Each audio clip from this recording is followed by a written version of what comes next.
Jadi kemarin teman saya tanya kalau misalkan punya uang 1 juta dibelikan HP bekas untuk tahun 2023 itu bagus nggak sih? Sebenarnya jawabannya tergantung HP 1 jutaannya yang dibeli itu apa ya. Cuman kemarin dia itu milihnya HP yang menurut saya udah nggak layak walaupun dia sekarang harganya udah 1 jutaan. Dan dulu tahun 2017 dia dibanderol dengan harga itu sekitar $330 Singapura atau sekitar 4 juta.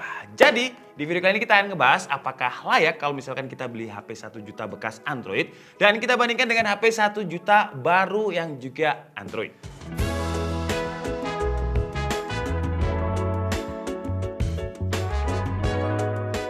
HP Android bekas yang akan kita pakai di video ini sebagai perbandingan adalah Fujitsu Aero F01K. Dan ini saya beli dengan harga Rp1.350.000. Sebenarnya sellernya ini ada kayak semacam dua kategori. Jadi dia ada yang Wi-Fi only, berarti itu IMEI-nya ke-ban. Terus juga ada yang udah bisa semua kartu, itu berarti IMEI-nya udah didaftarkan sama dia. Harganya itu Rp1.350.000. Nah, kalau kita punya uang 1,3 juta dan kita belikan Android baru, pilihannya itu sekarang udah banyak dan juga udah bagus-bagus. Contohnya kayak Poco C40, dia juga udah support NFC. Tecno 1 jutaan juga ada yang ada NFC-nya. Jadi kalau kalian ngincer HP bekas 1 jutaan, khususnya karena nyari NFC-nya, itu salah. Karena HP 1 jutaan sekarang juga udah banyak yang pakai NFC.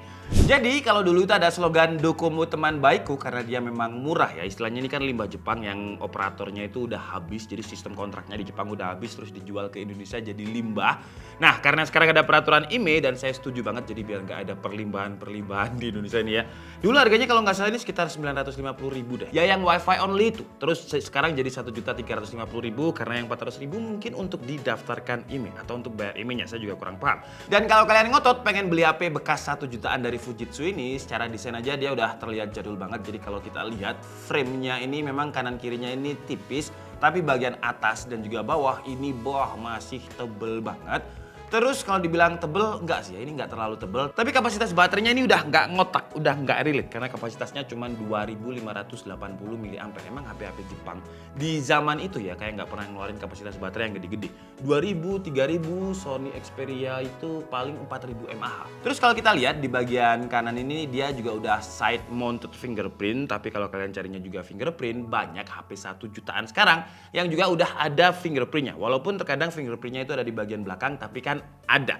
Terus geser ke bawah dia ada volume up and down, ada audio jack ya, HP 1 jutaan sekarang juga masih banyak audio jacknya dan ada strapnya ya di sini ya. Jadi kalau misalkan kalian pengen buat HP-nya ini jadi kalung bisa dan banyak stikernya di sini. Ini stiker dari penjualnya, kalau misalkan kita robek nanti garansinya hilang ya, semacamnya kayak gitu. Dan yang paling nggak relevan kalau kalian beli HP 1 jutaan bekas adalah sistem operasinya. Jadi si Fujitsu Aero F01 ini kan launching tahun 2017 dan dia pakai Android 7. Nah sekarang udah saya coba untuk update, dia cuma kebagian 2 tahun. Jadi dia ada di Android 9. Ya beberapa aplikasi sih kalau kita lihat di sini ya masih bisa kita download dan masih bisa kita gunakan ya. Contohnya kayak Instagram, WhatsApp udah saya coba dia bisa. Tapi kan kedepannya kita nggak tahu WhatsApp bakalan nggak support di Android versi berapa, Instagram di versi berapa. Jadi ya resikonya beli bekas karena ini Androidnya udah mentok di Android 9, sekarang itu Android 13, berarti dia ketinggalan 4 generasi loh. Kalau masalah performa dia memang masih oke lah ya untuk Antutu versi 9, versi terbarunya ini dia dapat hampir 200.000. HP 1 jutaan itu biasanya pakai Uni SoC.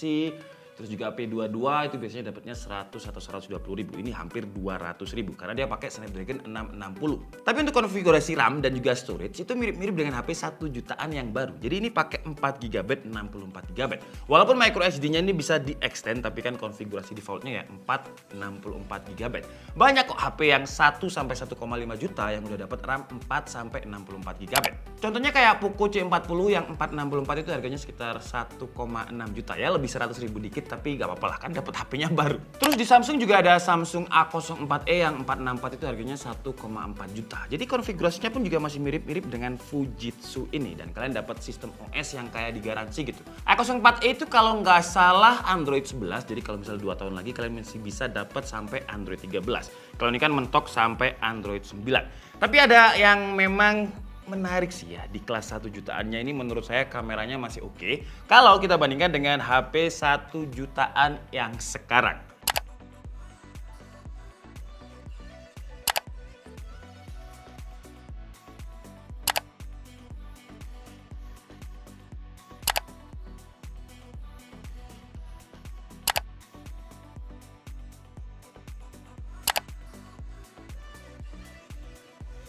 Oke, jadi adalah kualitas videonya, masih oke ya. Kualitas videonya di harga 1,3 juta. Ini saya, mata saya belum sembuh lagi ya. Maaf kalau misalkan berair. Dan ini saya lagi di kamar, di luar itu lagi hujan dan agak low light sebenarnya. Jadi kalau misalkan di dalam ruangan, kira-kira kualitas gambarnya itu kayak gini, masih oke. Nggak ada kayak semacam auto exposure yang cetap-cetap. Kalau misalkan kita coba perpindahan dari gelap ke terang, kita coba ya, dari kamar ke luar kamar. Tuh, dia juga masih oke. Nggak kayak langsung yang dadakan gitu transaksinya. Ini masih oke banget untuk harga 1 jutaan. Dan jujur kalau kita bandingin dengan HP Android 1 jutaan sekarang, untuk kualitas videonya sih dan kualitas fotonya saya masih pegang ini sih ya. Karena masih oke nih, ISP dari si Snapdragon 660 ini. Walaupun secara resolusi nggak gede-gede banget, tapi masih oke loh. Dibuat jalan juga masih ya ada shakingnya sih ya.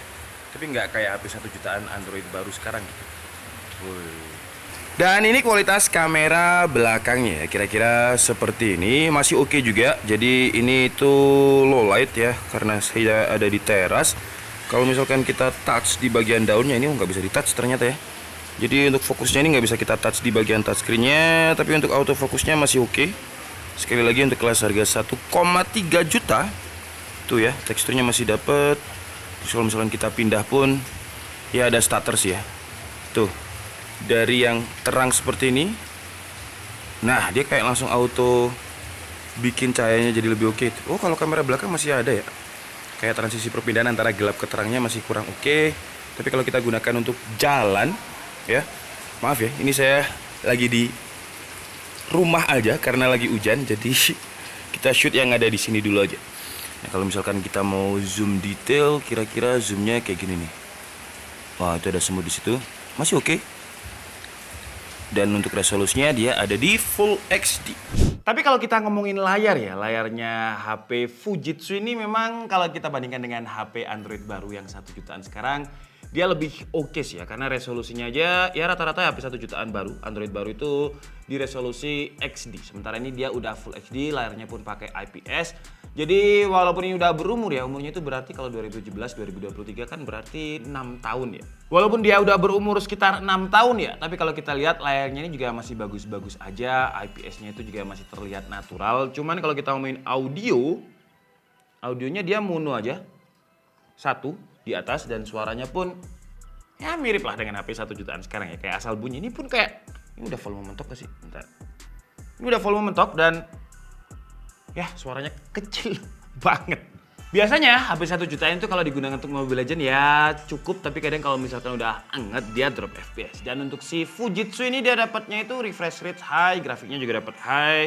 Dan kita juga udah coba kalau untuk performanya sih oke kalau misalkan di settingan refresh rate high dengan grafiknya high. Cuman kalau mainnya udah mulai agak lama ya, 1 jam gitu, dan dia udah mulai anget, itu kerasa banget drop FPS-nya. Yang sebenarnya kalau kita bandingkan dengan performa HP 1 jutaan di Android baru kayak Helio P22, Exynos, Uni SoC, ya Snapdragon 660 ini memang lebih baik, tapi kalanya dia mungkin umur ya, karena keluaran 2017, 6 tahun, dan HP-nya pun kalau kita lihat compact banget.